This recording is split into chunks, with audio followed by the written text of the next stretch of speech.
So tukamit na yeye, mi tukaanza tu normal kawaida ngono nini. Siku moja mimi nikaenda kumpatia blowjob, nimeenda kwa mipira huko chini, wacha jamaa inue miguu akaziweka kwa shoulders. Nikajiambia haya, hiyo ni sign number 1, green light.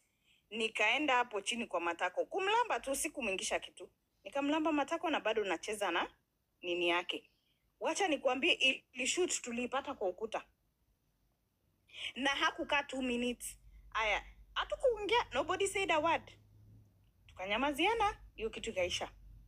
So tukaenda game, hizi games wanakuanga na makadi where zinaka kama hizi kadi za kucheza kwa kasino. So kadi yake ikasema, say the best experience you ever had kingono. Unajua alisema nini? Wakati msichana wangu alinilamba matako nini mrija yangu. Machali wote walicheka wakaanguka. Wakamzaniga, what the fuck? Akasema yes, it happened. So wakamuuliza like, how did he feel nini, akadescribe everything. So mimi nimekaa tu hapo nimenyamaza. So the next time mimi nilienda kumpatia kumnyonya mrija. Nikamwambia, bro, si tuende kwa ile style ulikuwa unapenda. Guess what? Big Daddy. Jamaa alishuka kwa kitanda. So unajua venye dirisha za US ziko, kwanza zile ziko chini. Kuna dirisha zingine ziko long, zinafika hapa like chini kwa floor kidogo. Like almost like 6 inches off the floor. Jamaa kaeka mguu moja hapo. Akainua hii moja imeinuliwa iko kwa dirisha. Akafungua matako. Like amejishikia yeye, ameshika butt cheeks yeye mwenyewe, amezifungua. Wacha mimi niende job. Wacha jamaa aruke kwa kitanda. Hiyo siku nilikuwa namuona kama cartoon Cocomelon. Akaruka kwa kitanda, akabendova, nikajiambia ule sasa kumeharibika. Wacha alale kwa kitanda, akalala on the side, akainua mguu moja juu.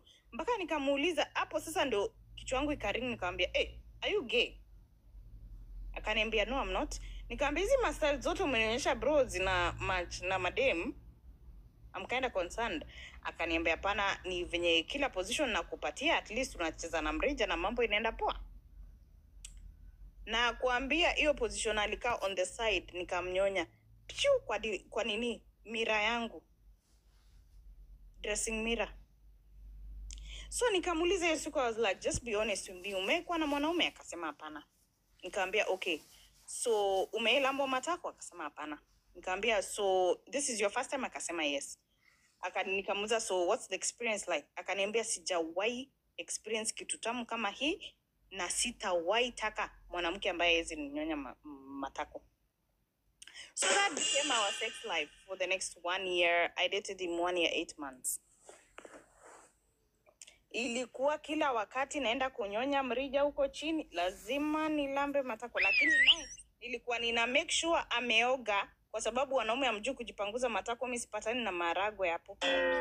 Nilikuwa nampeleka bafu, anaoga, akikuja akiwa na smell fresh, anainua miguu anaziweka hapa kwa shoulders.